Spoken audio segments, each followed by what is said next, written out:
Last class के अंदर हम लोगों ने इलास्टिसिटी का कॉन्सेप्ट पढ़ लिया था by using the method of point elasticity. ठीक है, आज हमारे पास जो टास्क है कि अगर फॉर एग्जांपल, ये हम ऑलरेडी क्लास के अंदर भी हम कर चुके हैं, कि अगर for example assume to be कि हमारे पास कोई इक्वेशन गिवन है।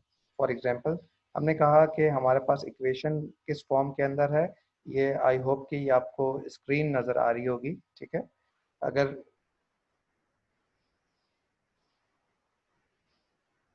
क्लियर है, आपको स्क्रीन नज़र आ रही है। ठीक है, अब आप यहाँ पे ये देखें कि आ, हमारे पास ये इक्वेशन गिवन है। ठीक है, इक्वेशन अगर आपको नज़र आ रही है, ठीक है, अगर इक्वेशन आपको नज़र आ रही है तो आप ये देखो कि क्यू डी एस, ठीक है, यानी कि quantity demand is a function of alpha not, alpha one P X, alpha Y P Y, alpha one P M, alpha H H. ठीक है, ये हमारे पास जो है इक्वेशन गिवन है। क्लियर। अब हमें क्या करना है बेसिकली, अब हमें यहाँ पे क्या करना है, हमें यहाँ पे बेसिकली अगर हमने हमने इससे पहले हमने चेक किया था कि फॉर एग्जांपल अगर हमें इलास्टिसिटी मालूम हो और हमें पॉइंट्स गिवन हो। फॉर एग्जांपल पॉइंट्स का क्या मतलब है, हमने कहा था कि इन आवर लास्ट क्लास, ठीक है, इन आवर लास्ट क्लास हमने कहा था कि फॉर एग्जांपल हमें P1 अवेलेबल है। P1 is for example 10। ठीक है, P1 10 है। ठीक है, तो हमारे जो Q1 है, ठीक है, Q1 हमारे पास था 20। हमने कहा for example P2 is our final price, P2 is 5 हमारा। सो P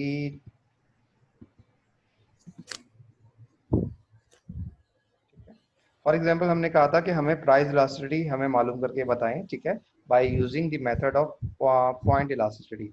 यहाँ पे हमने ये किया था कि हमारे पास पॉइंट्स गिवन थे, हमारे पास ये पॉइंट गिवन है, हमारे पास P1 गिवन है, P2 गिवन है, पी पी Q1 गिवन है। ठीक है, तो हमने क्या किया था, हमने कहा था हमारे पास ये फॉर्मूला था। ठीक है, change in Q over change in P, ठीक है, multiply by P into Q। ठीक है, हमने कहा था कि यहाँ ये सारा वन है। ठीक है, हमने कहा था कि हमने इस मेथड से जो है वो बेसिकली हमने इलास्टिसिटी को फाइंड आउट कर लिया था कि इलास्टिसिटी आइदर इलास्टिक है, इनइलास्टिक है, कौन सा नेचर है उसका। ठीक है, माइनस की साइन आएगी, जो भी आंसर आएगा उसको इग्नोर करके हम उसको यहाँ पे अपना आंसर दे देंगे। क्लियर, हमने लास्ट क्लास के अंदर ये किया था। आज हमने ये बोला है कि फॉर एग्जाम्पल आज हम ये बोल रहे हैं आपको कि फॉर एग्जाम्पल अगर आपके पास इक्वेशन गिवन हो, आपके पास पॉइंट गिवन नहीं है, आपके पास, उन्होंने पॉइंट गिवन नहीं कहा, उन्होंने कहा कि आपके पास इक्वेशन गिवन है। जब आपके पास इक्वेशन गिवन है, ठीक है, जब आपके पास इक्वेशन गिवन है तो बेसिकली आपको क्या करना है, जब आपके पास इक्वेशन गिवन है तो आपको बेसिकली क्या करना है। फॉर एग्जांपल हमने कहा था कि हमारे पास ये फॉर्मूला है change in Q over change in P का। ठीक है, हमारे पास जो फॉर्मूला है इलास्टिसिटी का, हमारे पास कुछ इस तरह होता है। ठीक है, आपको याद होगा कि हमने लास्ट क्लास के अंदर फॉर्मूला लिखवाया था। हमने कहा ये जो हमारे पास फॉर्मूला है, ठीक है, इसको हम क्या कहते हैं, हमने कहा ये जो फॉर्मूला है हम कहते हैं this one is called slope. ये हमारे पास क्या है, ये हमारे पास स्लोप है। क्लियर है, ये हमारे पास कौन सा फॉर्मूला है, ये हमारे पास स्लोप का फॉर्मूला है। ठीक है, स्लोप का फॉर्मूला क्या होता है, हमने कहा स्लोप का फॉर्मूला बेसिकली हमारे पास जो है वो क्या एक्सप्लेन कर रहा होता है, हमें एक्सप्लेन कर रहा होता है कि उसकी जो डायरेक्शन है, ठीक है, वो किस जा रही है, आइदर किस किस रेट से जो है मूव कर रही है।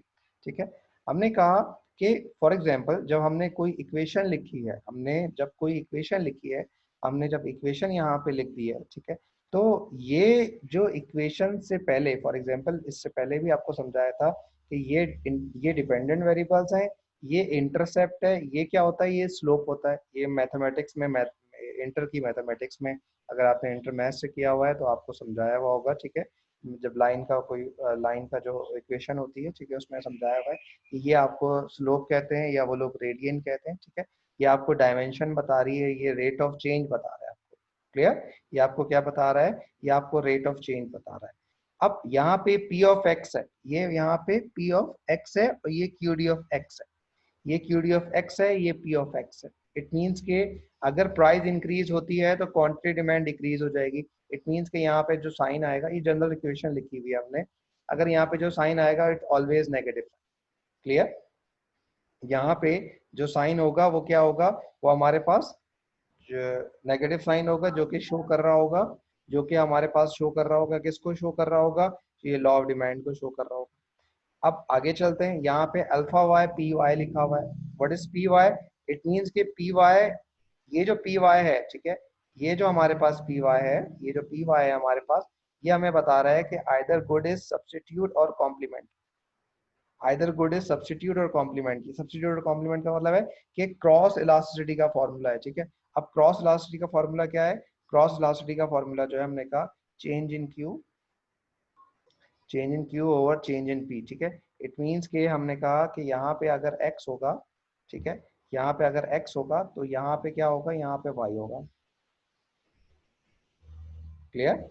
अगर पॉजिटिव हुआ, अगर पॉजिटिव हुआ तो क्या होता है, पॉजिटिव हुआ तो सब्स्टिट्यूट है, अगर नेगेटिव हुआ तो क्या हो जाएगा, वो कॉम्प्लीमेंट है।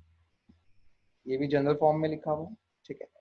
फिर आगे चल जाते हैं, ये लिखा हुआ है यहाँ हमारे पास जो एक्सप्लेन कर रहा है, ये जो हमें एक्सप्लेन कर रही है लाइन, ये हमें क्या एक्सप्लेन कर रही है, ये हमें एक्सप्लेन कर रही है Q change in Q over change in M,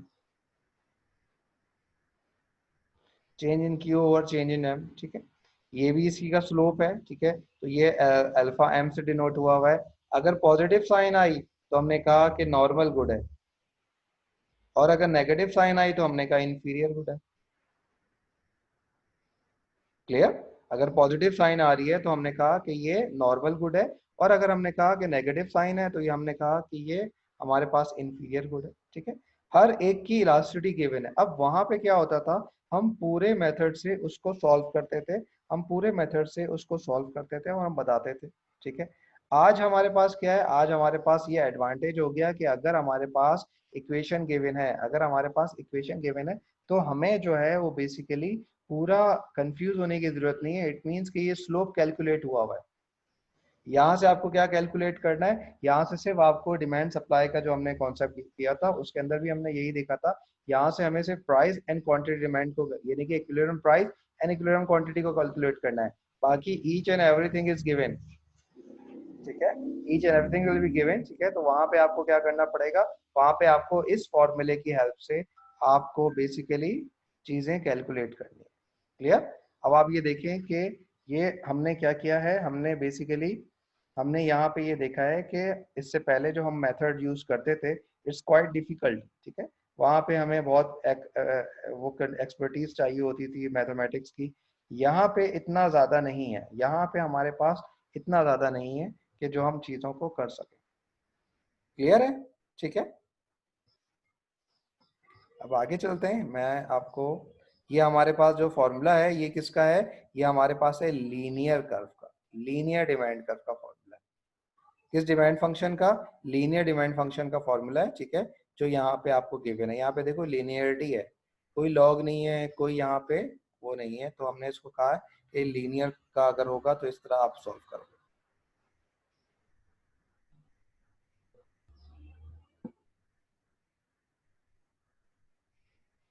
ठीक है, अब मैं आपको एक काम दे रहा हूं कि ये आपको इक्वेशन आपके सामने गिवन है, ठीक है।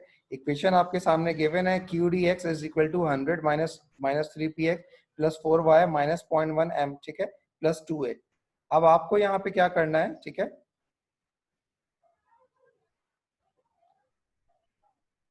आपको यहाँ पे क्वांटिटी डिमांड, क्वांटिटी डिमांड, ठीक है, क्वांटिटी डिमांड, अब आप लिख लें यहाँ पे क्या क्या आपको करना है, ठीक है। अब आपको यहाँ पे क्या क्या करना है, आपको यहाँ पे बेसिकली जो कैलकुलेट करना है, ठीक है, वो क्या चीज़ें कैलकुलेट करनी है, आपको कैलकुलेट करना है प्राइस इलास्टिसिटी डिमांड, आपको कैलकुलेट करना है प्राइस इलास्टिसिटी डिमांड, आपको कैलकुलेट करना है क्रॉस इलास्टिसिटी डिमांड, ठीक है, आपको कैलकुलेट करना है इनकम इलास्टिसिटी डिमांड, ठीक है। आपको ये तीन चीजें आपको ये कैलकुलेट करनी है, ठीक है। अब इसके लिए आपने इक्वेशन लिख ली थी, ठीक है। इक्वेशन आप लोगों ने लिख ली थी। नो सर, तो sir sir font screen size पे बढ़ा दें। दें। सर वो स्क्रीन तो नजर करें नहीं आ रही। और सर जो स्क्रीन पे नजर नहीं आ रही, और वो क्वेश्चंस जो आपने फाइंड आउट करने के बताया था वो भी बता दें। देखिए क्वेश्चन तो आपको फाइंड आउट करना है price elasticity demand, cross elasticity demand, ठीक है, और इनकम इलास्टिसिटी डिमांड। ये आपको तीन फाइंड आउट करनी है चीजें, ठीक है। आपको ये तीन हैं हमारे पास जो कि आपको ये फाइंड आउट करनी है, ठीक है। क्वेश्चन मैं आपको दिखा देता हूँ।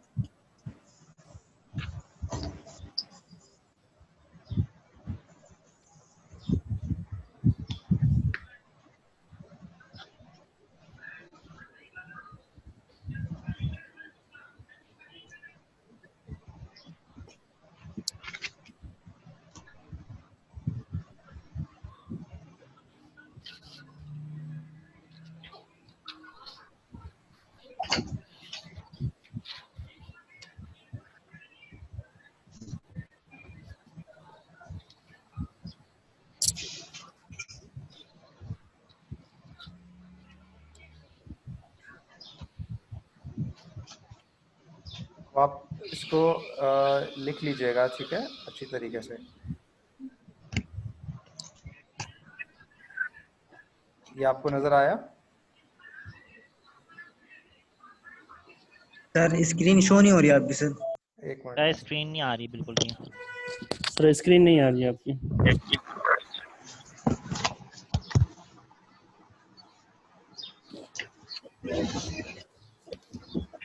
ठीक है, अब आप ये देख लीजिए, स्क्रीन आपको शो हो रही है?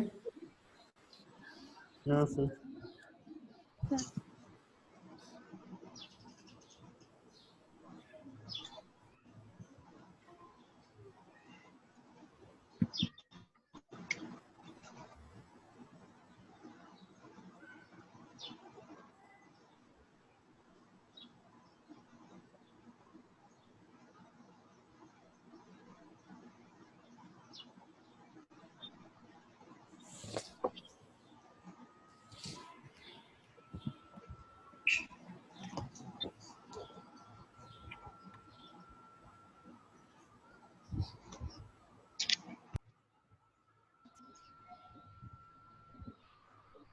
ठीक है, अब आप ये देख लीजिए कि आपको ये मैंने आपके सामने खोल दिया है, ठीक है।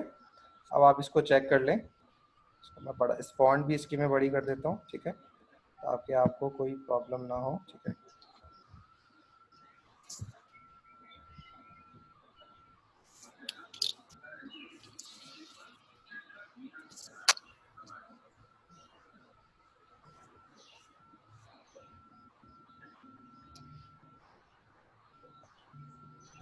क्लियर है? अब आपको स्क्रीन नजर आ रही है, सारा डाटा अवेलेबल है। अब आपको क्या करना है, आपको ये तीन चीजें मालूम करनी है। आपको प्राइस इलास्टिसिटी मालूम करनी है, आपको प्राइस इलास्टिसिटी मालूम करनी है, आपको क्रॉस इलास्टिसिटी मालूम करनी है, और आपको तीन चार चीजें मालूम करनी है, ठीक है। अब आप इसको कैलकुलेट कर लें, ठीक है। ये आप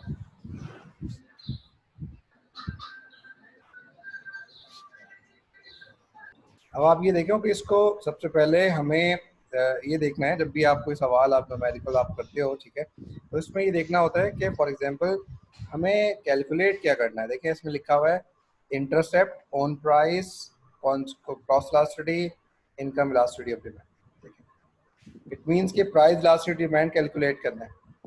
price elasticity of demand calculate करने के लिए हमने क्या बताया था, हमने फॉर एग्जांपल हमने बताया था आपको कि ये इसका जो स्लोप है, देखें आप ये देखें, इसकी जो साइन आ रही है ये क्या आ रही है, ये नेगेटिव में आ रही है। इसकी जो साइन आ रही है नेगेटिव में आ रही है। इट मीन्स कि जिस तरह प्राइस इंक्रीज होगी, अगर प्राइस 1 यूनिट इंक्रीज हो रही है, अगर प्राइस को हम 1 यूनिट से इंक्रीज करते हैं, अगर प्राइस को हम 1 यूनिट से इंक्रीज करते हैं, तो क्वांटिटी डिमांड कितने से इंक्रीज होगी, डिक्रीज होगी? 3 टाइम ठीक है, हमने कहा था कि फॉर एग्जांपल, ठीक है, हमने कहा था कि फॉर एग्जांपल अगर आपके पास जो प्राइजेस हैं 1 यूनिट से इंक्रीज हो रही है, अगर प्राइजेस आपके पास 1 यूनिट से इंक्रीज हो रही है, तो क्वांटिटी डिमांड आपके पास 3 यूनिट से जो है वो बेसिकली डिक्रीज होनी शुरू हो रही है। क्लियर? ठीक है, तो इट मींस कि ये क्या कर रहा है, ये हमारे पास लॉ ऑफ डिमांड को ऑपे कर रहा है, ये हमारे पास लॉ ऑफ डिमांड को ऑपे कर रहा है। प्लस ये जो 4 साइन है, ये जो 4 की साइन है, ये क्या शो कर रही है कि either good is substitute complement, either good is substitute complement, हमने कहा पॉजिटिव साइन है, इट मींस कि वो सब्स्टिट्यूट है। हमने कहा आ जाइए, इस पे आ जाइए, इस यहाँ पे ये माइनस की साइन है, नॉर्मल गुड होगा या इंफीरियर गुड होगा? ठीक है, हमने कहा कि ये इंफीरियर गुड होगा। अब देखिए कि अगर वो आपसे बोल रहा है कि आइडेंटिफाई, अभी इसने क्या पूछा है आपसे, इसने पूछा है कैलकुलेट।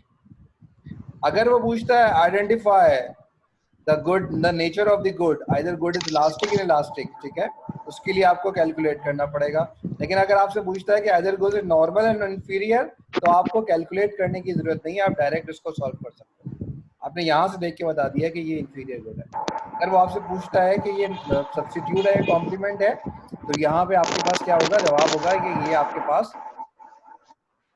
जवाब होगा कि ये आपके पास कितना है, ये आपके पास जो है वो बेसिकली ये आपके पास सब्स्टिट्यूट है। ठीक है, लेकिन अभी ये पूछ रहा है कैलकुलेट। अगर कैलकुलेट बोल रहा है तो हमारे पास जो कि हमने अपने लास्ट उसके अंदर देखा था कि कैलकुलेट का मतलब है कि हमें फॉर्मूले पता होने चाहिए। ठीक है, हमें फॉर्मूले जो हैं वो पता होने चाहिए कि किसका फॉर्मूला क्या है। ठीक है, हमने कहा फॉर एग्जांपल, हमने कहा कि ये हमारे पास फॉर्मूला लिखे हुए हैं, ये हमारे पास इक्वेशंस के फॉर्मूले लिखे हुए हैं कि फॉर एग्जांपल अगर हमारे पास प्राइस इलास्टिसिटी है तो इसका slope over P x over Q x. अब यहाँ जो पी एक्स है और जो क्यू एक्स है, ये क्या होगी, ये हमारे पास तो गिवन नहीं है, ये हमारे पास गिवन नहीं है। फिर यहाँ पे पी वाई और क्यू एक्स ये गिवन है हमारे पास, ये गिवन नहीं है।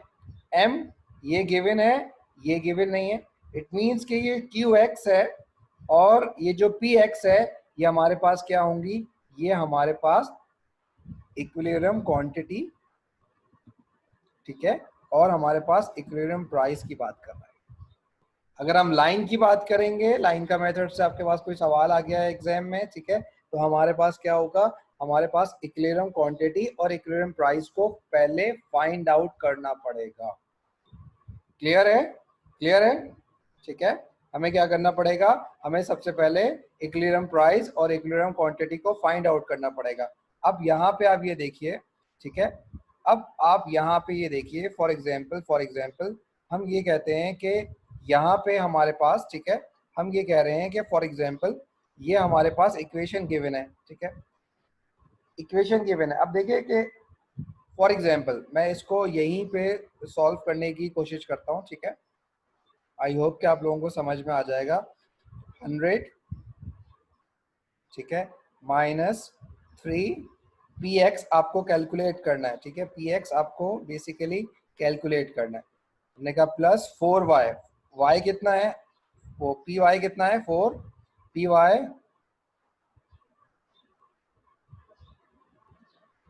वाई इज 35, ठीक है, इट मीन्स कि ये 35 से मल्टीप्लाई हो गया,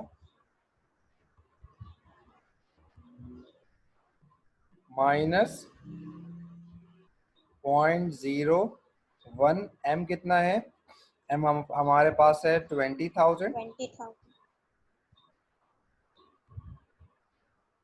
ठीक है, प्लस 2a, प्लस 2a कितना है, ए स्टैंड फॉर एडवर्टीजमेंट, एडवर्टीजमेंट कितनी है, इसकी क्वांटिटी है 50 यूनिट्स है,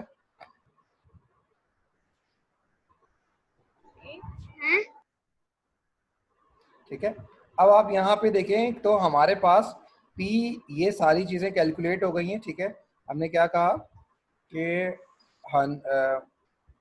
100 माइनस ये कितना हो गया 70, 70 140, 140 प्लस 100 240, ठीक है, 240 प्लस 100, 240 प्लस 100 कितना हो गया 340, 340 इंटू ये कितना होगा माइनस 0.01, 200 ठीक है, ये हमारे पास कितना हो जाएगा, 200 हो जाएगा। तो हमारे पास जो आंसर बचेगा वो कितना आ जाएगा, हमारे पास आंसर हो जाएगा 140 माइनस 3px। सर px भी तो हम लोग को गिवन है, इसमें px 1 मिनट 25 गिवन तो है। एक मिनट, ठीक है। ये हमने लिखा QDX is equal to 140 is equal to minus 3px। ये क्या बन गया है हमारे पास, ये बन गया है डिमांड फंक्शन। ये हमारे पास क्या बन गया है, ये हमारे पास बन गया है डिमांड फंक्शन, ठीक है। अब हमें QDX और PX निकालना है। जब QDX और PX निकालते हैं तो हमारे पास जब डिमांड साइड पे होता है, ठीक है, तो हमारे पास QS गिवन होता है, जिसकी वजह से हम इन दोनों को इक्वेट कराते हैं और हमारा PX निकल कर आ जाता है। अब यहाँ पे अनफॉर्चुनेटली QX इक्वेशन गिवन नहीं है, तो यहाँ पे हम देखते हैं कि हमारे पास PX भी गिवन है, ठीक है। जब PX कितना है हमारे पास, हम कहते हैं PX इज आवर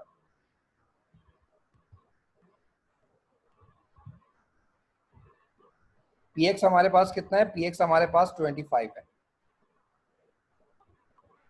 PX को जब हम इसमें पुट करते हैं तो it makes 25 into 3 is 75, 75 minus 140, तो ये हमारे पास हो गया है जनाब 65, ठीक है। इट मीन्स कि हमारे पास QX इज 65। क्लियर है, क्लियर है, यही आएगा। नो सर, एक बार और सर। ये 25 हमने जो गिवन था हमने इक्वेशन में क्यों नहीं डाला, और हमने इसको अलग से क्यों डाला डिमांड? हमने इसको ऊपर भी इसको डाल सकते थे, लेकिन बेसिकली मैं आपको पढ़ा रहा हूँ, ठीक है, तो इसलिए मैंने आपको ये कॉन्सेप्ट देने की कोशिश की, मैंने आपको ये रिमाइंड कराने की कोशिश की है कि फॉर एग्जांपल कि जब यहाँ पे हमारे पास QS गिवन होता है, ठीक है, QS गिवन होता है, ठीक है, तो हम यहाँ पे इक्वेट कराते हैं तो PX निकल कर आता है, ठीक है। लेकिन यहाँ पे QX गिवन नहीं था, इसलिए जब इसको यहाँ पे पुट करेंगे तो हमारे पास क्या हो जाएगा, हमारे QDX निकल कर आ जाएगा। सर इक्वेशन में भी डाल सकते हैं ना? इक्वेशन में भी आप डाल सकते हैं, थैंक यू। ठीक है। सर ये हम इक्विलिब्रियम निकालने के लिए हमारे काम आएगा। देखिए अभी तो ये सिंपल सा सवाल है, हो सकता है कि एग्जाम में आपके पास जो सवाल आया वो डिमांड साइड से आ रहा हो, उसमें सप्लाई इक्वेशन भी गिवन हो, तो फिर वहां पे आप लोगों को कंफ्यूजन ना हो, इसलिए मैंने ये लॉन्ग प्रोसीजर है, जो स्टैंडर्ड प्रोसीजर है उसको फॉलो करते हुए मैंने आपको बताया, ठीक है। क्लियर है, ठीक है। अब आपके पास PX भी आ गया, QX भी आ गया। मतलब अगर इक्विलिब्रियम प्राइस मालूम करने का हमें, आवाज आपकी कट रही है।